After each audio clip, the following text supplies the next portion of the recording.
Merci de votre attention, madame, monsieur. L'actualité ce soir, elle est d'abord politique avec la désignation attendue demain du candidat UNIR pour la prochaine présidentielle. Le parti a réuni sa convention à Kara qui accueille les délégués de toute la région du Togo. L'UEMOA et la dynamique d'intégration, les collectivités territoriales sont en toile de fond d'une rencontre à Lomé depuis ce matin. Le mécanisme de leur financement constitue la question à l'ordre du jour. Les précisions dans cette édition tout à l'heure. Voilà, madame, monsieur, le sommaire. Bienvenue. Voici le journal. Bonsoir à tous. L'actualité ce soir est d'abord le séjour du président Faure Gnassingbé à Niamey au Niger. Le chef de l'État est allé manifester son soutien au peuple nigérien, attaqué, vous le savez, par la secte islamiste Boko Haram. Un déplacement qu'il a effectué avec son homologue béninois, Dr Thomas Yaïbodi, et le ministre ivoirien de la Défense. Nous reviendrons sur le sujet des réceptions des images dans cette édition donc. L'actualité ce soir, elle est aussi, nous l'annoncions tout à l'heure en titre, politique vers la désignation du candidat uni pour la prochaine présidentielle. Il sera connu demain à l'issue de la convention du parti qui se réunit à Kara.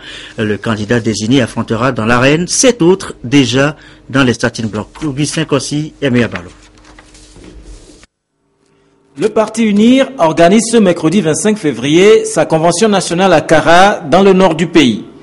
Ils sont conviés tous les ténors du parti, les cadres, membres du gouvernement, députés, points focaux, militants et sympathisants. Le candidat de l'Union pour la République pour la prochaine présidentielle sera investi au cours de cette convention. Les travaux vont commencer le mercredi matin et ils porteront sur un certain nombre d'éléments, des discours et puis après la cérémonie d'investiture suivra. Et nous pensons qu'avant la fin de la journée, nous aurons mis fin à nos travaux et nous rendrons public le nom de notre candidat. L'Union pour la République s'apprête ainsi à participer à sa deuxième compétition électorale après les législatives de 2013 où elle s'est taillée la majorité absolue, 62 sièges sur 91. L'enjeu est capital. Vous savez que, comme on le dit souvent, c'est la mère des batailles. Une élection présidentielle, c'est un événement extrêmement important dans un pays. Et pour notre parti, c'est la première fois que nous allons faire face à cette élection depuis que le parti est créé en 2012. Et nous mettons un soin particulier à nous préparer pour ce combat-là et surtout à remporter la victoire. Ce scrutin qui s'annonce est donc un défi de taille pour le parti UNIR pour conforter sa position sur l'échiquier politique national. Les regards sont donc tournés vers le palais des congrès de Kara pour voir la personnalité qui sera désignée pour défendre les couleurs du parti. Le candidat, nous le disions tout à l'heure, affrontera 7 autres déjà dans l'arène. Des candidats qui briguent le suffrage des électeurs à coup de promesses, de programmes, qui usent aussi de leur charisme, de leur rhétorique pour charmer ou racoler l'électorat. Ce dernier fait-il toujours la part des choses? Vote-t-il le candidat ou son programme? C'est l'enquête de cette édition, enquête signée Pierre Soussoupo. Le droit de vote est reconnu par la Constitution togolaise à tout citoyen en âge de voter. Mais alors, qu'est-ce qui motive généralement le choix de tel ou tel candidat par l'électeur? Nous sommes bien imprégnés du programme des uns des autres. Mais reste à savoir ce que tous les candidats ont un programme. Mais ceux qui en ont, nous suivons bien. Et moi, personnellement, le jour du vote, je tiens compte. Moi aussi, le jour du vote, je tiens compte de ce qui m'arrange, ce qui va arranger l'ensemble de la population. C'est en fonction de cela que je vote. Je pense que pour voter un parti politique, tout d'abord nous devons étudier le parti, voir son plan d'action. Est-ce que le parti est un parti qui fonctionne bien et voir aussi son programme de société. Parce que ça c'est très important, le programme de société est très important. Qu'est-ce que le parti dans l'avenir fera pour le peuple? Est-ce que les promesses que le parti aura à présenter lors des élections, est-ce qu'il aura à assurer le peuple que ce programme sera appliqué? Là, nous devons tenir compte de tous ces paramètres. D'habitude, moi je ne vote pas les partis ni les personnalités publiques. Mais je vote le programme de société. C'est ce qui m'avait amené l'année passée, par exemple, à aller au siège de l'UNI pour aller prendre son programme de société. J'ai vu, ça m'a convaincu. Je suis également allé à l'UFC et à l'ANC et tout ça. J'ai examiné tout leur programme de société. L'essentiel pour les candidats, c'est d'amener les électeurs à comprendre et à cerner les enjeux de leur programme ou projet de société, ce qui permettra de susciter leur adhésion à travers le choix qui sera porté sur eux. Il serait très important que chaque Togolais tienne compte du programme de candidat, et pour cela j'invite chaque acteur politique, des partis politiques, d'expliquer à fond leur programme. Faire un vote qui reflète la réalité, c'est que c'est le programme d'un parti politique qu'il faut voter. Mais moi je me demande, est-ce que la population est mieux pour pouvoir analyser le programme politique de chaque parti pour voir si c'est ça là qui est bien pour nous, le programme là est bien pour le développement de notre milieu, pour qu'on puisse voter le programme. Voter reste un droit, mais également un devoir qui nécessite d'être exprimé en toute quiétude et en toute liberté. La présidentielle a noté ces échanges d'expériences entre les organisations de la société civile et le CACIT, le collectif des associations contre l'impunité au Togo et leurs partenaires d'autres pays, en vue de la consolidation de la paix et de la démocratie. Lucassi, Apollinaire Katanga. Les élections constituent une étape déterminante dans la participation des peuples au processus de gouvernance démocratique. Mais dans certains cas, elles sont source de tensions et de conflits qui mettent à rude épreuve la cohésion sociale. Dans le courant de cette année 2015, l'Afrique se prépare à une série d'élections présidentielles, législatives et locales. Et donc une vigilance particulière est nécessaire pour prévenir et éviter les crises éventuelles qui pourraient provenir de l'organisation de ces différents scrutins. Des enjeux qui interpellent la société civile. La société civile occupe une place de choix. Une démocratie ne peut pas fonctionner sans une société civile active et qui a la liberté d'action de faire son travail. Nous avons aussi une société civile très grande au Togo, mais apparemment quand on essaie d'évaluer son impact sur la démocratisation, il y a des fois on se rend compte qu'il y a encore assez à faire.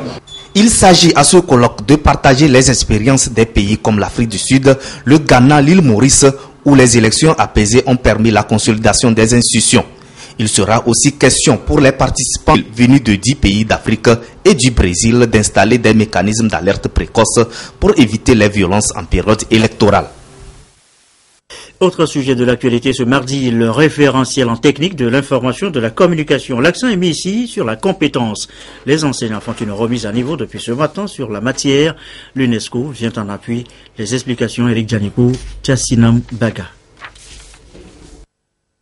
Ils sont nombreux, ces étudiants qui fréquentent le cybercafé du Centre informatique et de calcul CIC de l'Université de Lomé à ignorer l'existence des sites qui offrent des contenus pédagogiques et didactiques. Désormais, ils seront orientés vers ces sites par leurs enseignants. Ceux-ci reçoivent en ce sens une formation sur le référentiel de compétences antiques pour les enseignants et les ressources éducatives libres. Le référentiel des enseignants pour l'éthique est un référentiel qui englobe toutes les compétences dont les enseignants ont besoin pour utiliser l'éthique dans les pratiques professionnelles. Une aubaine donc pour le système éducatif togolais qui veut offrir un enseignement de qualité aux apprenants. Voilà pourquoi le ministre de l'Enseignement supérieur et de la Recherche salue la coopération entre le Togo et l'UNESCO qui a abouti à cette formation. Il importe que les formateurs soient eux-mêmes formés, outillés suffisamment à la maîtrise des technologies de l'information et de la communication, qui sont aujourd'hui des outils indispensables dans tous les domaines, et notamment dans le domaine de l'éducation. Au quotidien, ces outils interviennent et permettent d'accroître la capacité de la formation en termes de coût et de qualité, de rapidité, et règle un grand nombre de problèmes que nous avons connus par le passé. L'UNESCO et le Togo collaborent également sur d'autres projets dans le domaine de l'informatique. Il s'agit du projet Campus virtuel africain et le projet d'appui au développement de technologies de l'information et de la communication. Maintenant, Nano, c'est dans le Tandjouer. Le lycée de la localité avait été ébranlé il y a une semaine par des actes de vandalisme. Les élèves avaient bruyamment manifesté. Le calme est revenu depuis. C'était à la faveur d'une rencontre entre le ministre de la Sécurité et de la Protection civile, corps enseignants, élèves et parents d'élèves. Une rencontre de sensibilisation. Le compte rendu dans cette correspondance de Désiré Aloy à Tapan. Face à face, le ministre Yak Damhan de la Sécurité et de la Protection civile et les élèves du lycée et du CG de Nano dans l'ouest de la préfecture de Tandjouar. Une rencontre suite au mouvement d'élèves qui ont entraîné des actes de vandalisme le 17 février dernier au lycée qui abritait aussi un centre de recensement électoral. Avec sa double casquette du membre du gouvernement et fils du Tandjouar, le ministre Yak a rappelé aux élèves qu'aucun développement ne peut se faire sans école et toutes sortes de violences qui l'entachent la freinent. Et les a tous invités à avoir un esprit de collaboration et être exemplaires partout par leur comportement citoyen et civique. J'ai présenté aux différentes victimes, que ce soit aux professeurs, aux agents électoraux et aux agents des forces de sécurité, la compassion du gouvernement. On ne peut pas admettre que les gens, dans l'exercice de leurs fonctions, soient victimes de la folie des élèves. Les professeurs peuvent être en grève, ça c'est leur problème. Mais l'élève n'a pas de grève à faire.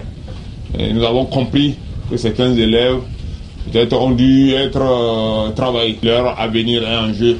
Le gouvernement fait beaucoup d'efforts. Je dis nous avons la chance d'avoir des lycées dans les grands cantons. Et au lieu de peut-être remercier le gouvernement, on va se mettre à casser ces infrastructures parce que nous avons un problème. Je leur ai dit ils doivent se ressaisir. Et je crois qu'ils nous ont compris. Les élèves regrettent ce comportement qui ne les honore pas et s'engagent à se ressaisir et se relancer sur une nouvelle voie, celle de la non-violence et de responsabilité. Le ministre nous a parlé, nous avons écouté. L'avenir nous appartient. Nous devons travailler pour réussir. Nous travaillons pour nous-mêmes, nous ne travaillons pas pour quelqu'un. Nous allons prendre nos dispositions en telle sorte que cela ne se répète plus. Après cet entretien avec les élèves qui s'achève donc sur une note d'espoir, le ministre Yark a rencontré le corps enseignant puis les parents d'élèves pour une discussion et leur donner d'utiles conseils pour ensemble œuvrer à l'aboutissement heureux de l'école par un encadrement responsable de la relève de demain. À signaler également dans l'actualité cette journée technique pour experts comptables. C'est une session sous-régionale. L'espace Yomoa est concerné, les stagiaires auprès des comptables agréés encore plus, et ce pour une formation de 5 jours. Les précisions Florence Repassé, Carmen Magé à Capou. Depuis novembre 2000, la Commission de l'Union économique et monétaire ouest-africaine UEMOA a institué en son sein un système coordonné de formation professionnelle conduisant à l'obtention du diplôme d'expertise comptable et financière à DECOFI. C'est pour combler le vide en matière d'institutions de formation de 3e cycle en comptabilité dans l'espace communautaire. Des stages professionnels obligatoires figurent dans les agendas du DECOFI pour mieux préparer les apprenants à l'éthique et à la déontologie du métier. Pour le compte de 2015, une soixantaine de stagiaires en comptabilité sont allumés pour la première session des journées techniques.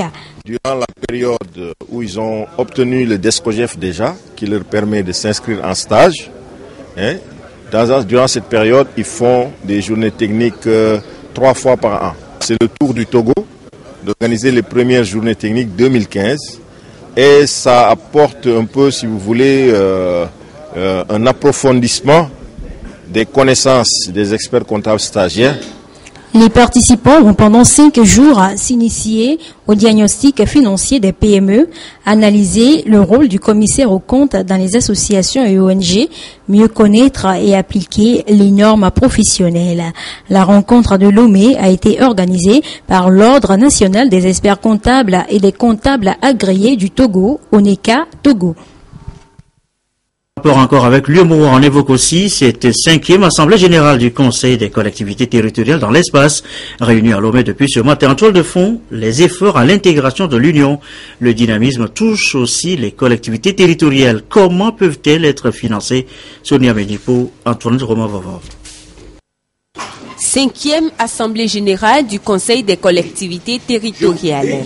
Cet organe consultatif de l'UEMOA en matière de développement local est un véritable levier de facilitation de l'intégration des peuples.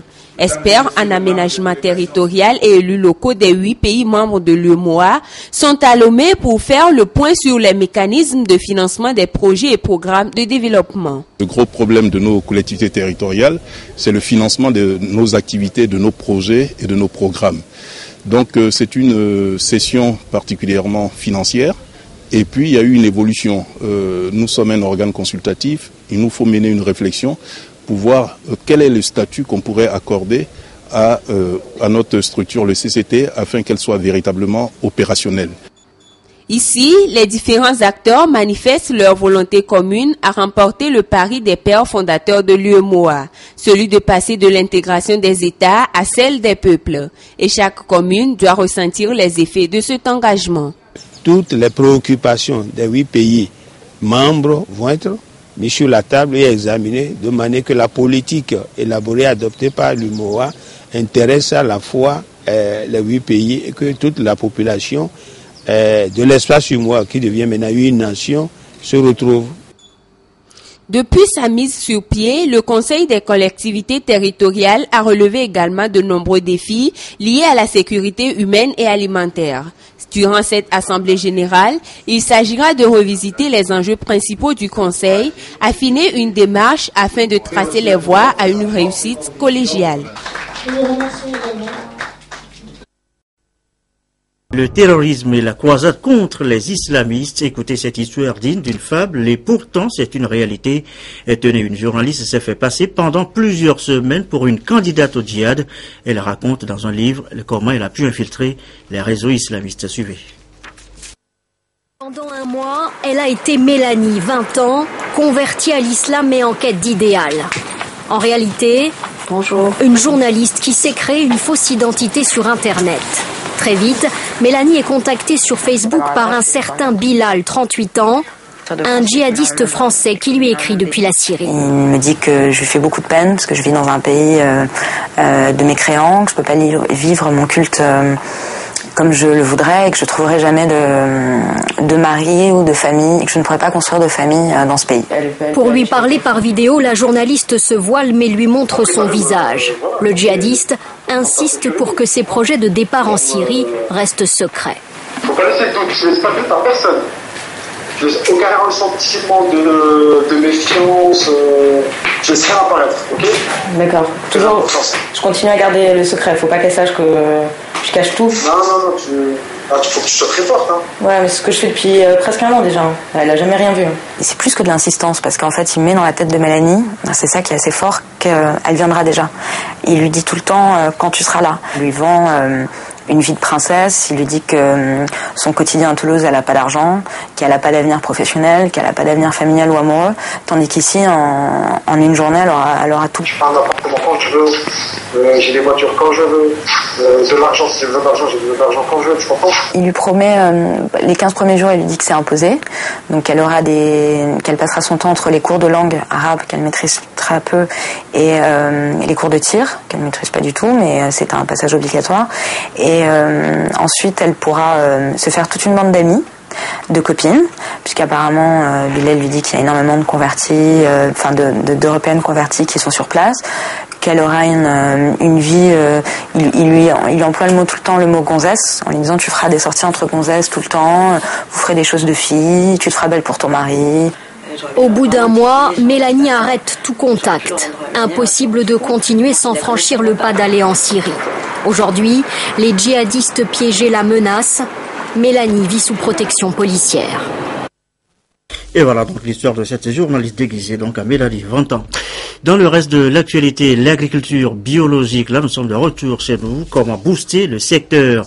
Le centre d'action réel sur l'environnement, l'enfance et la jeunesse et terre humaniste basé en France sont en quête d'une formule. Ça se passe à Saint-Cassé. Sur place, la correspondance de Désiré Aloy. plan de relance de l'agriculture au Togo touche le secteur biologique. L'agroécologie constitue donc une préoccupation du gouvernement dans l'objectif de protéger les terres et offrir les aliments de qualité aux populations. À Saint-Cancé, le centre AREJ, Association Action Réelle sur l'environnement, l'enfance et la jeunesse, qui accompagne le gouvernement togolais dans ce domaine, met en application les recommandations du dernier forum de l'agriculture biologique de Mango. Les acteurs venus de tout le Togo et de la sous-région échangent et partagent les orientations sur la démarche agroécologique, une application qui constitue aujourd'hui un secteur de croissance très prometteur. Respecter l'environnement a été toujours notre vocation. Ramener les gens à travers la terre, former des animateurs en agroécologie pour annoncer et pour faire passer le message. Valoriser des terres épuisées tout en montrant les gens que la terre a besoin d'être respectée. Pierre Rabi de Terre Humanisme accompagne ainsi les volontaires dans le secteur pour le booster davantage. L'initiative est très avancée, donc ces initiatives qui sont dynamiques, nous essayons de les appuyer et puis la suite de cette rencontre va se faire sur des engagements solidaire et puis essayer de donner plus en plus d'extension à l'agriculture écologique au Togo. Le centre AREJ repositionné donc pour la promotion de la filière intégratrice. Structuré, il s'engage à répondre plus aux besoins des populations dans la protection de l'environnement dans son ensemble. Dans la région à Saint-Cassé, précisément à Saint-Cassé toujours, le temps de signaler le démarrage depuis hier lundi d'une campagne de vaccination contre la pneumonie à pneumocoque, une campagne qui court jusqu'au 1er mars. Les enfants de 9 à 59 mois sont pris en charge et ça se passe précisément dans le district sanitaire de Saint-Cassé. Désiré Aloy pour davantage de précision. En matière de santé publique, le gouvernement togolais multiplie des efforts pour protéger les populations. Il y a 3 mois, c'était le lancement d'une vaccination contre la méningite par le chef de l'État à Mango. Aujourd'hui, le district sanitaire de Saint-Cancé bénéficie d'une autre campagne de vaccination de rattrapage gratuite contre la pneumonie à pneumocoque. Les enfants âgés de 9 à 59 mois sont concernés par cette vaccination lancée officiellement ce 23 février et prévue pour prendre fin le 1er mars. C'est une campagne qui vise d'abord comme objectif principal à réduire le taux de mortalité et de morbidité des enfants de moins de 5 ans.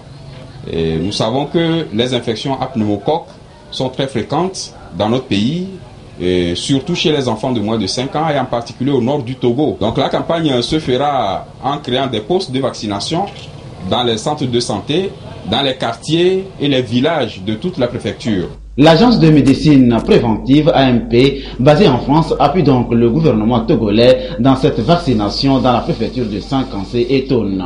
Tous les parents sont appelés à faire de cette campagne une réussite en mobilisant tous les enfants concernés par l'opération gratuite.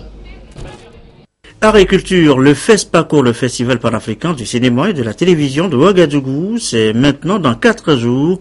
4 films togolais sont en compétition. Des précisions à l'issue de la conférence de presse tenue cet après-midi même à la Maison de la Culture d'Ede Koussao et Lisée Kodo. Les projecteurs du FESPACO 2015 vont s'allumer dès samedi prochain à Ouagadougou, la capitale burkinabé. Un grand festival qui mobilise des milliers d'acteurs culturels de par le monde. À cette 24e édition, le Togo sera effectivement présent. Sur son stand, 4 cinéastes togolais. Le Togo se présentera avec 4 films nominés. Et ces films ont été dans 2 catégories. Il y a catégorie film professionnel, court-métrage, catégorie film professionnel, long-métrage et 2 films d'école. FESPACO pour nous, c'est une vitrine. C'est un espace où tous les cinéastes professionnels ou amateurs africains trouvent à échanger. Rendre l'industrie cinématographique togolaise performante, compétitive et surtout exportable, c'est le défi que se lance le gouvernement togolais. Pour soutenir les promoteurs de la cinématographie, le ministère en charge de la culture a assuré le déplacement et l'hébergement des participants. Étudiants professionnels en cinématographie seront nombreux à prendre part à ce rendez-vous. Nous avons des jeunes réalisateurs qui ont des films en compétition, mais nous participons aussi au marché et nous discutons avec les réalisateurs, les créateurs d'autres pays. Cette conférence a été l'occasion pour le ministère de la Culture d'échanger avec les participants togolais sur le menu de cette édition prévue du 28 février au 7 mars 2015. Ce communiqué avant de refermer cette édition du soir, au mois d'avril 2014, le Fonds national de la finance inclusive, FNFI, a lancé son tout premier produit dénommé Accès des pauvres aux services financiers, en abrégé APSEF. APSEF est un crédit destiné à soutenir et encourager les activités génératrices de revenus, petits commerces, agriculture, artisanat, etc., des hommes et femmes vulnérables afin de les aider à se prendre en charge. C'est un crédit de 30 000 francs maximum par personne, remboursable sur une période de 6 mois. En 2014, 18 institutions de microfinance ont été cooptées pour octroyer des crédits APSEF dans toutes les régions du pays. Avec le lancement dans les prochains jours des 2 nouveaux produits du fonds, notamment le produit agriculteur et le produit jeune, 8 nouvelles institutions de microfinance ont été sélectionnées, portant ainsi à 26 le nombre d'institutions de microfinance désormais partenaires du fonds. Vous pourriez consulter la liste complète dans le quotidien national le Togo Presse. Le Fonds national de la finance inclusive invite par ailleurs la population togolaise à plus de prudence et de vigilance et les invite par conséquent à ne traiter exclusivement qu'avec ces 26 institutions de microfinance partenaires dans le cadre des opérations du fonds. Pour toute autre information complémentaire, merci de contacter le FNFI via sa ligne verte gratuite au numéro suivant 80 00 0012. Le microcrédit pour tous, nous y croyons. Termine donc ce communiqué du FNFI. Fin donc de cette édition du soir, mais avant de nous séparer, notez que le chef de l'État était donc au Niger ce mardi, visite qu'il a effectuée en compagnie de son homologue béninois, Dr Thomas Yaïboni, et du ministre ivoirien de la Défense. Ils sont donc allés sur place apporter leur soutien au peuple nigérien attaqué, vous le savez, par la secte islamiste Boko Haram. Nous reviendrons sur le sujet dès que nous aurons donc les images de ce séjour du chef de l'État à Niamey. Fin donc de cette édition, notez que UNIR, Union pour la République, désigne demain son candidat à la présidentielle. Le parti se réunit en convention à Kara, d'où est donc attendue la fumée blanche. Votre soirée sur la télévision togolaise, la météo tout d'abord, Cléo Sabine Poko tout à l'heure, juste après ce journal pour les prévisions, 20h50, le journal de l'économie. Mathias Touglou vous parlera donc ce soir de la stratégie à mettre en place pour augmenter le taux de bancarisation au Togo et l'analyse de l'impact des banques privées étrangères sur l'économie nationale. Journal de l'économie à suivre à 20h50, 21h15, le magazine Santé d'abord avec Carole Peto à Franck-Bédi et 22h30, nos dernières infos. Merci à vous qui nous suivez ce soir à Saint-Cassé dans le Tone, à Niamey au Niger, sur la télévision togolaise et comme d'habitude toujours fidèlement. Bonne soirée.